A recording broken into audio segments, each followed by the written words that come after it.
And welcome to another episode of Hazardous Verbal Waste. I'm your host, Shara Chan. Today is Saturday, January 18th, 2020. Got a lot of really cool stuff to go over this week, including the new Yu-Gi-Oh! Ban list. So without further ado, let's get right down to it, shall we?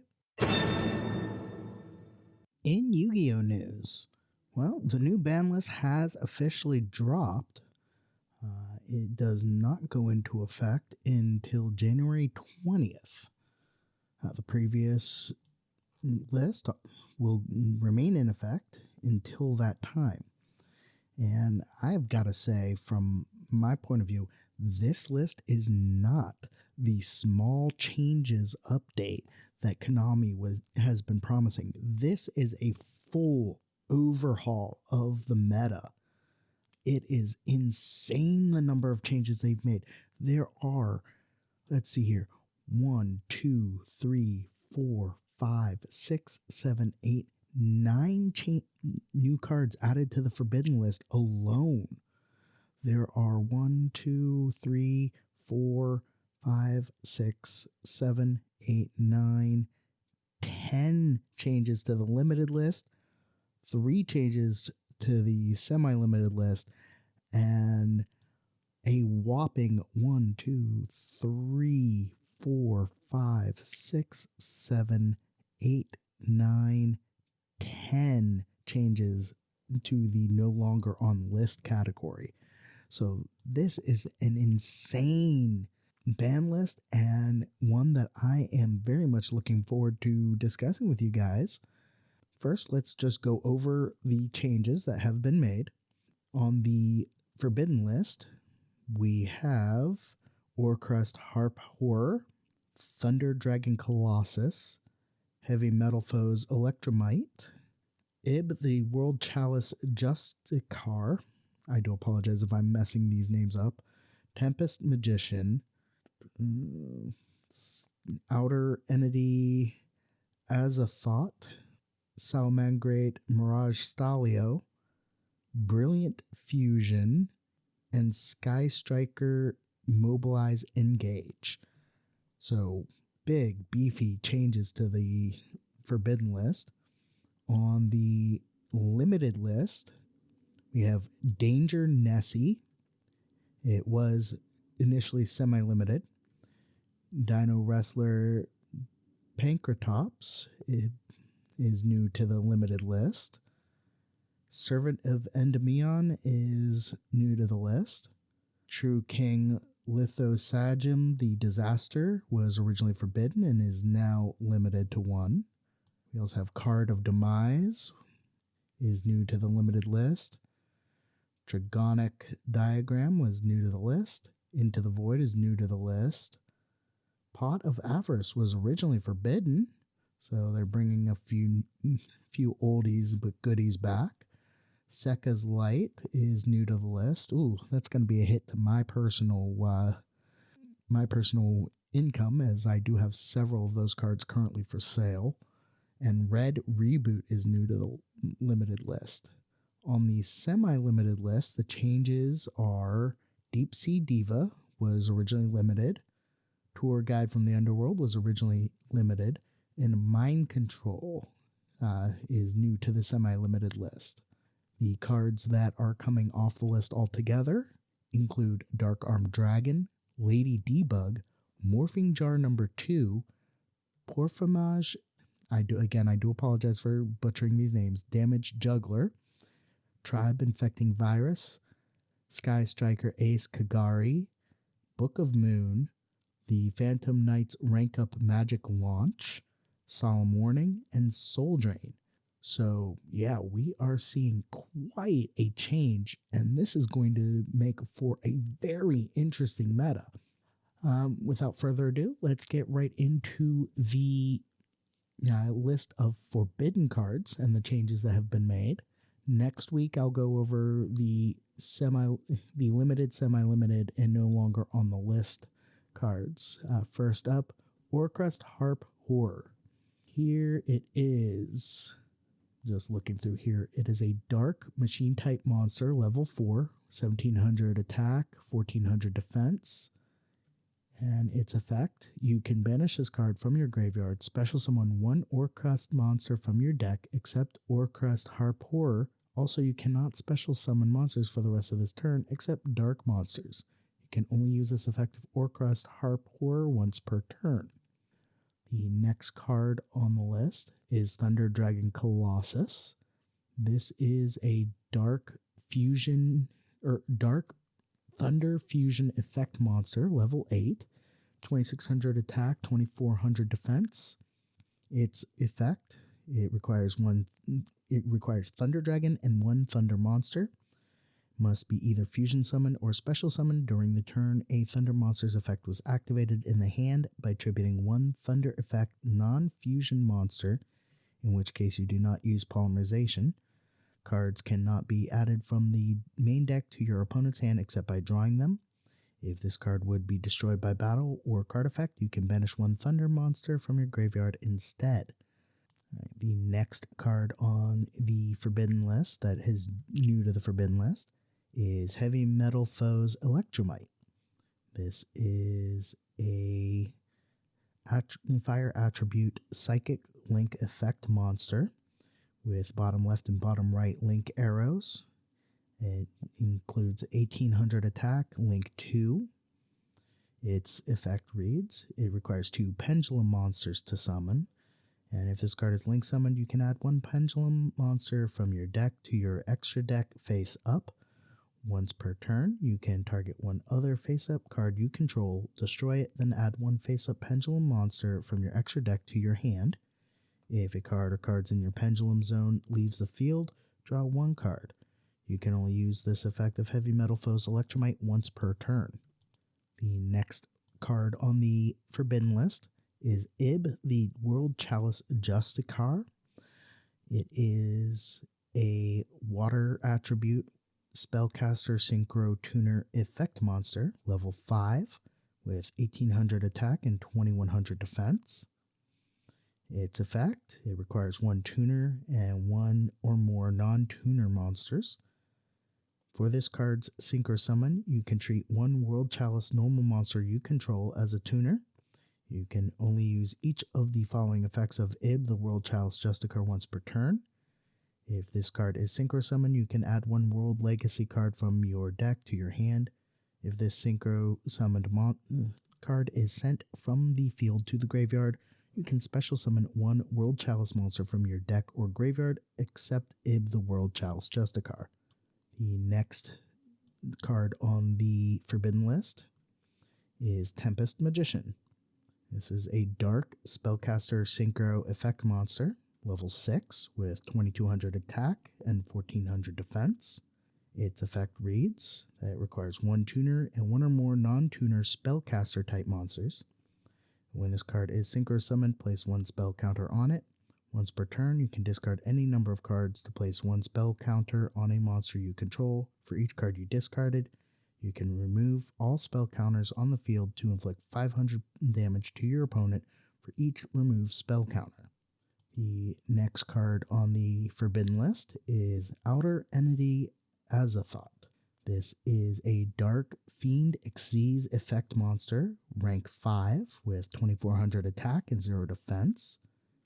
Its effect, it requires 3 level 5 monsters.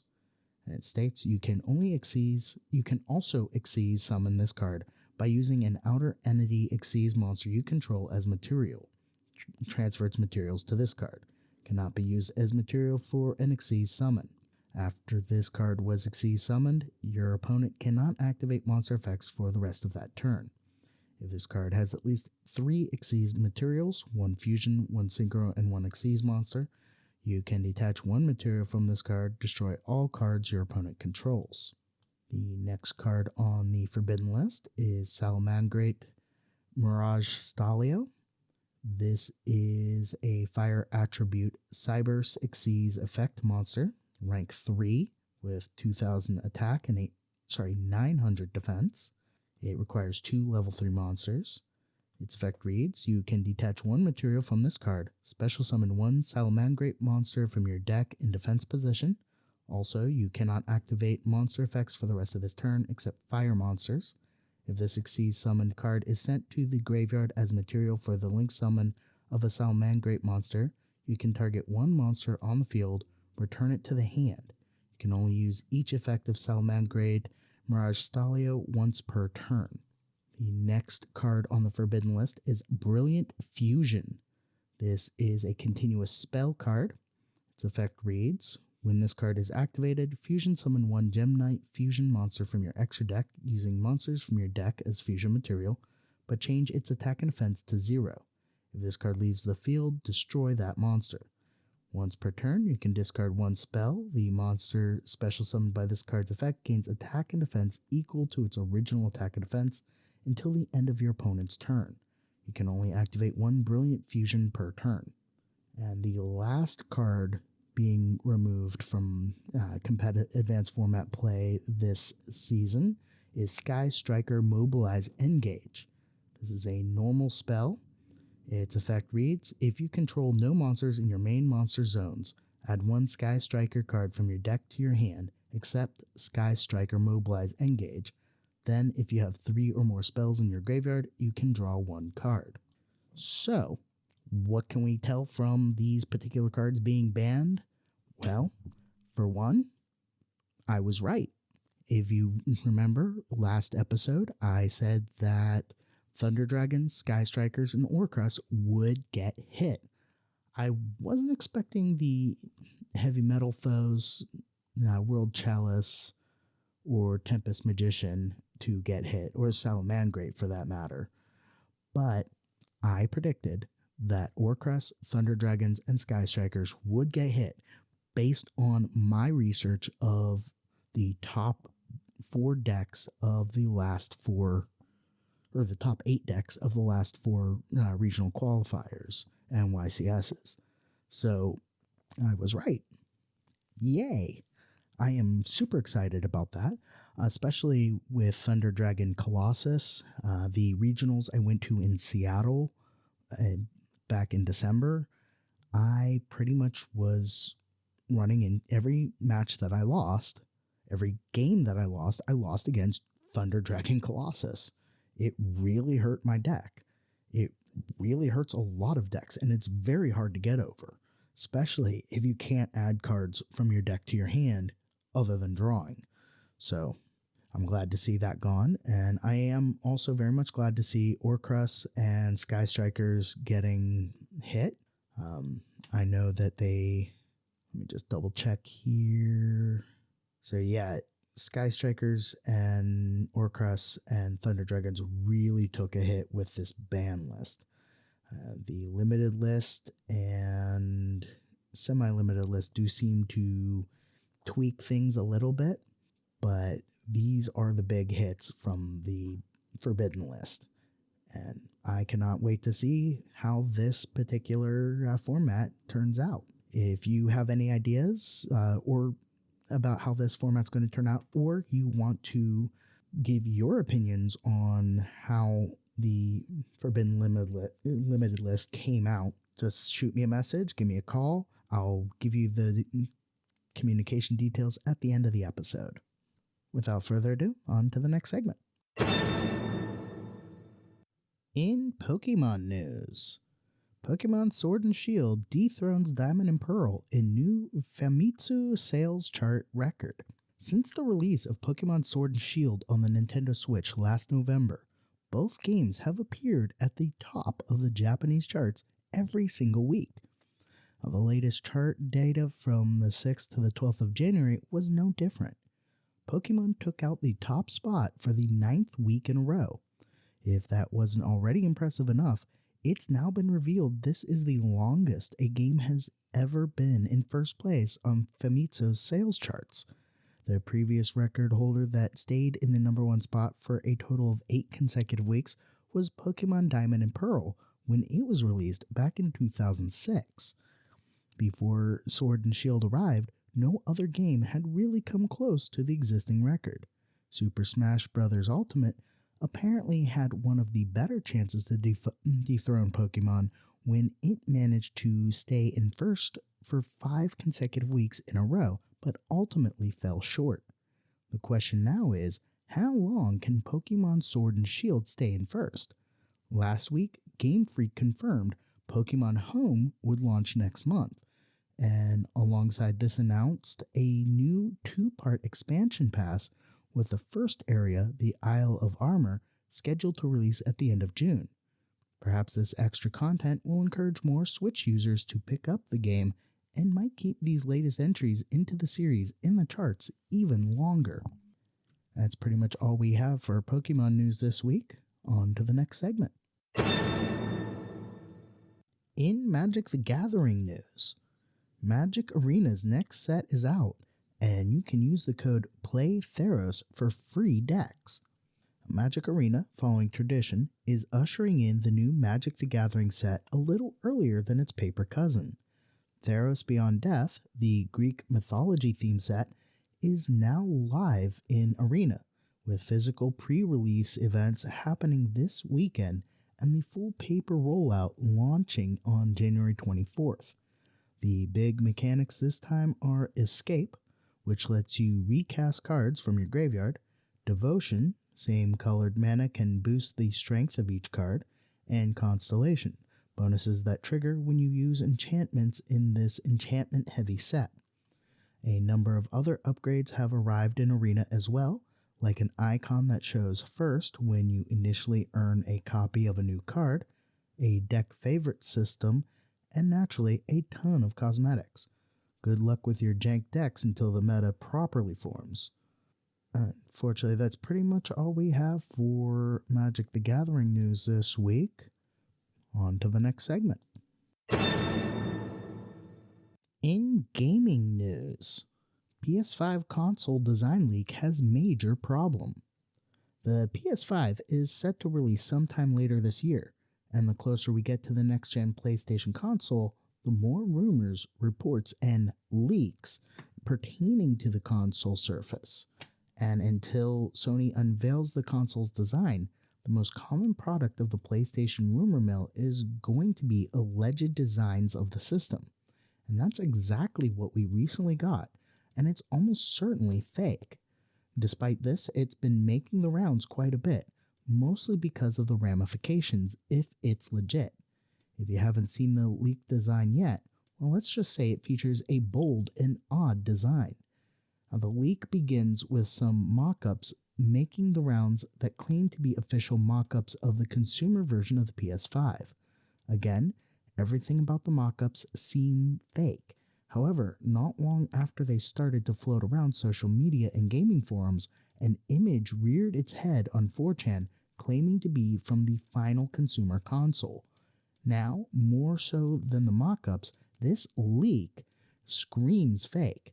For one, PlayStation hasn't even begun manufacturing consumer PS5s yet, so this would have to be some type of promotional model. 2, it features all the signs of shoddy Photoshop. Now, beyond the 4chan post trying to hop on the bandwagon, there's also a major issue with the alleged mock-ups. The design is too small. Current speculation is that the PS5 runs with a 2 GHz GPU clock. If this is the case, there's no way this design could support the tech. In other words, if this is the design, and again, it almost certainly isn't, then the PS5 will likely run very loud and hot.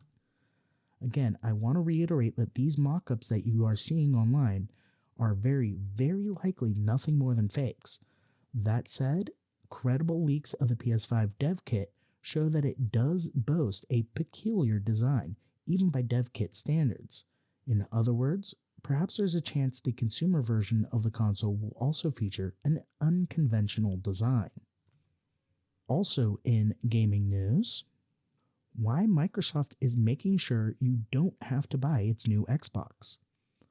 It's about as far away from the killer app concept as you can imagine. Recently, Microsoft confirmed that its new Xbox, the Xbox Series X, will launch without true first-party exclusives. Every game produced by Microsoft Studios will work on Xbox Series X, Xbox One, and PC, flying in the face of traditional console wisdom that would state that you need the hot new games to sell the hot new system. But it's 2020, and the traditional console wisdom is looking a little long in the teeth. The reason is simple. Microsoft doesn't particularly care if you buy the Xbox Series X. That's reductive, because of course the company that makes this product wants you to buy this product, if it's choosing one or the other. But it doesn't feel like Redmond's main goal. Ever since Phil Spencer took the reins, it's been moving slowly to a platform-agnostic vision of the Xbox brand, one that seeks to embrace the Xbox gamer regardless of where they were playing. We saw this years ago when the company announced that all first-party exclusives would also launch on PC, and it's the same basic idea that underpins the new forward compatibility concept that seeks to keep the Xbox One relevant for as long as possible.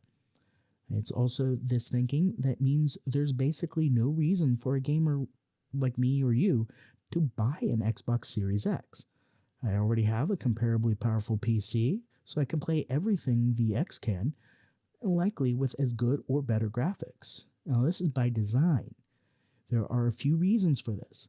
For one thing, Microsoft is putting a heavier emphasis on services, trying to get as many people on board for its $15 a month Game Pass Ultimate as possible, eventually stabbing at the Netflix model for games, something people have talked about ever since Netflix started.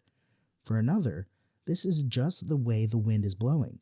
Gamers expect flexibility with platforms, with features like cross-save and cross-play, with the ability to play their games wherever they want and with whoever they want, etc., etc., etc. As cloud streaming looms on its perpetual horizon, it seems entirely possible that someone will wind up at the center of a very different post-platform landscape. We're not there yet, but Microsoft is trying to utilize its current position to maximize its chances of being that company. There is risk involved, and that's why decisions like this read so strangely to anyone who's followed gaming for a long time. When Sony launches the PS5, it will most likely do so with exclusive games designed to show off its new hardware, and it's just easier to push people to a new platform when you can tell them they need the new platform to play the new game. It will inevitably make it harder for Microsoft to sell this box, but this strategy isn't about this box necessarily. The box is part of a larger strategy that seeks to cast the Xbox net as wide as possible. That's pretty much all we have for gaming news this week. On to the next segment. In tech news, could 2020 be the year the laptops change for good? Now, the Humble laptop has been around for 40 years, but in that time, not much has changed.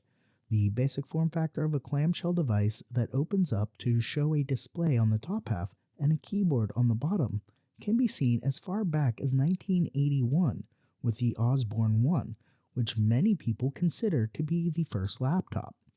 While the essential form factor of the laptop hasn't changed in over 4 decades is a testament to just how good the initial design of laptop is. Don't you think it's time for a change?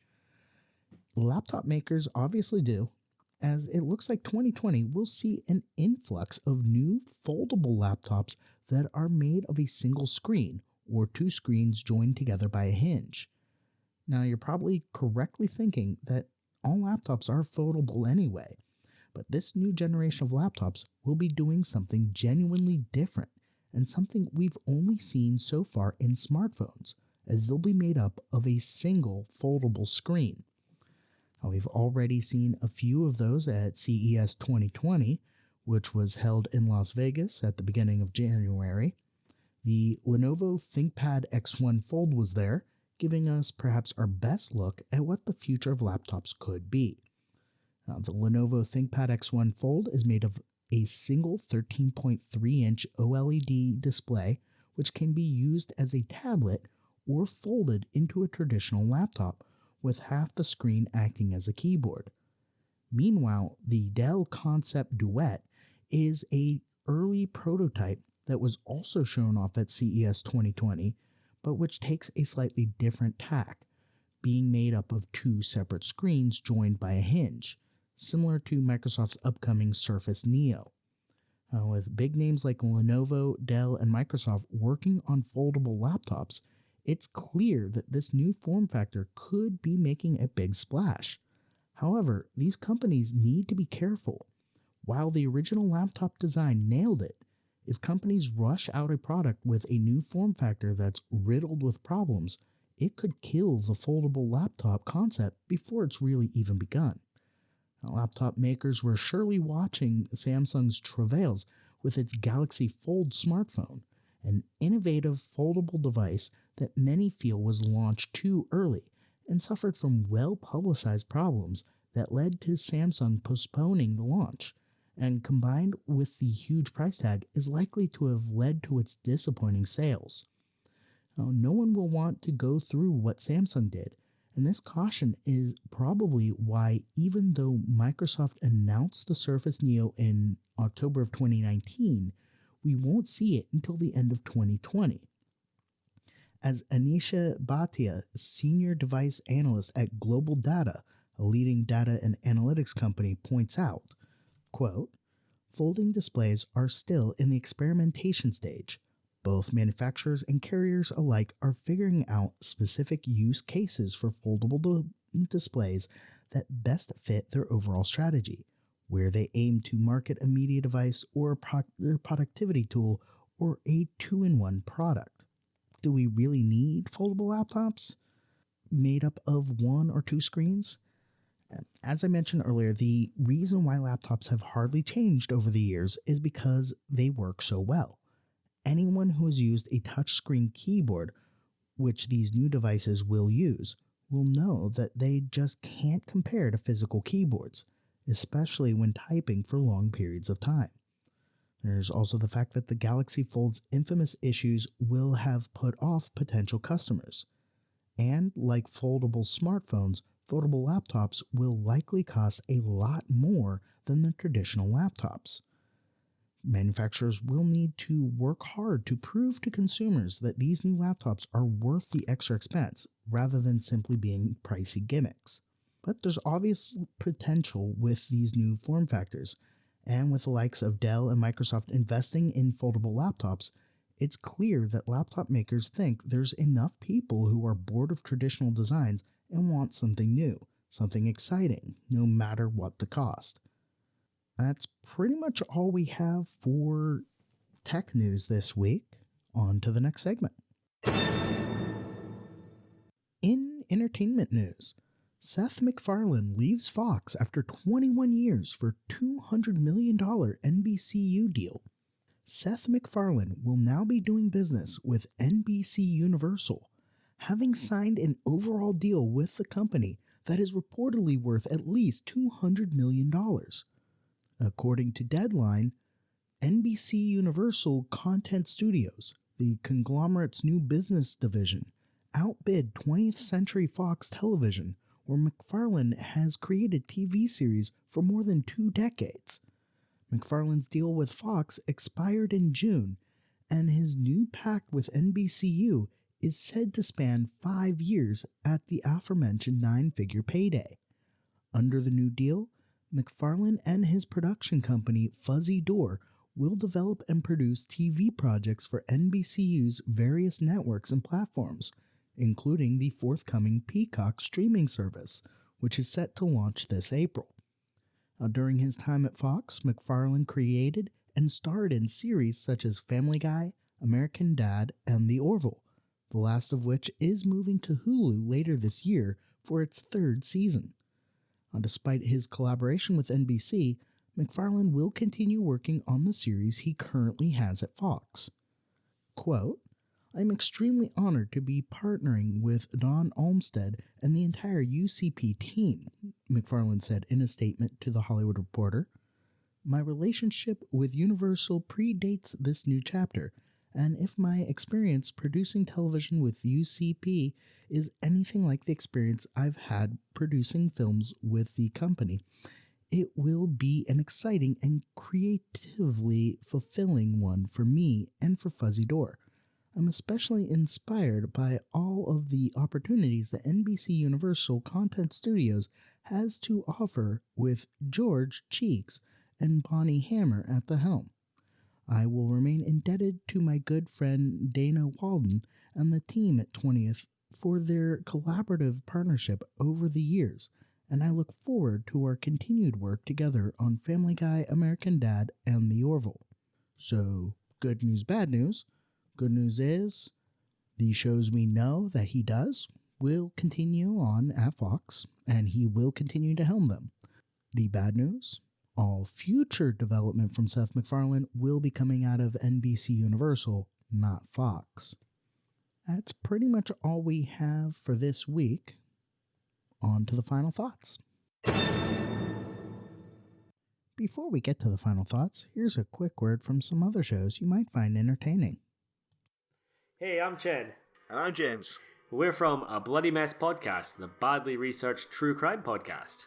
We straddle the boundaries between documentary and comedy, and our aim is to leave you laughing and thinking, wow, I didn't know that. So once you're done with this podcast, add us to your download lists and give us a go. Have a nice day. Bye. There's been a murder of podcast. Hello! Do you listen to podcasts? Did you seriously just give me that look? I knew you listened to podcasts, but do you listen to the Bare Naked Ladies? Wait, don't hit fast forward. Yes, there's a band out there called Bare Naked Ladies. They are quirky, fun, comedic, and excellent musicians. If you love alternative 90s music with a little jazz, rap, and country mixed in at different times, then you've got to try this band out. And we will lead you through a journey of getting to love this band. We have 3 or 4 people with different levels of bare naked experience. We have Aaron, who's our music expert that breaks down each song. We will try to be informative, but also, we're all friends, so we like to have as much fun as possible. If you are a moderate fan of BNL, then you'll find new experiences and information.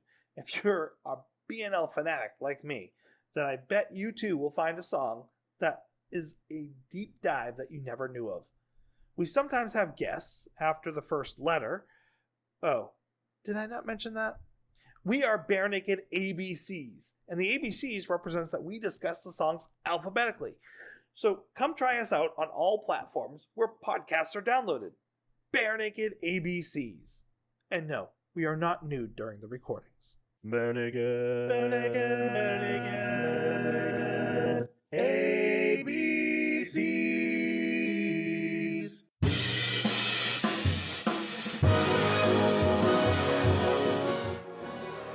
Hello, future listeners. We are Historical AF. I'm Ashley. I'm Keena. And I'm Natalie.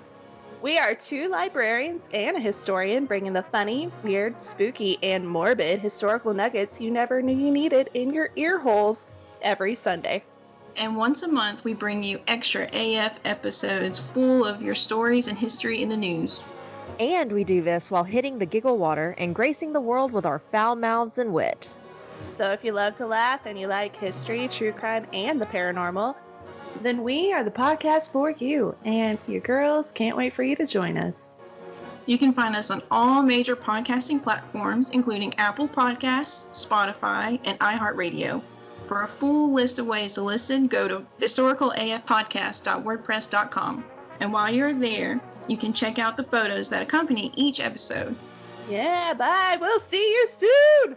I don't know. That'll probably scare them away. Yeah. Probably. Come to us. Come to the dark side. We have vodka. And Yeah. cookies. Hell yeah. Bye.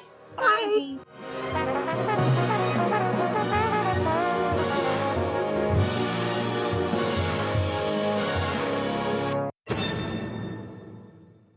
Well, here we are at the end of yet another episode of Hazardous Verbal Waste. I hope you've been both entertained and informed. If you have any comments or concerns regarding anything that I have covered in this episode, or if you have any ideas for any future episodes, there are several ways that you can contact the show. You can contact us via email. The email is hazardousverbal@gmail.com. You can go to the website, hazardousverbal.com, and go to the Contact Us page. There are links to all of my social media accounts, as well as a contact form you can use to send me a message. You can also send me a voice message through Skype. The Skype ID is Ichimoto1. And if you send me a voice message through Skype, I will make sure to play it in a future episode. And if you contact me through any of the other methods, I will also make sure to read your message on the air on the next episode.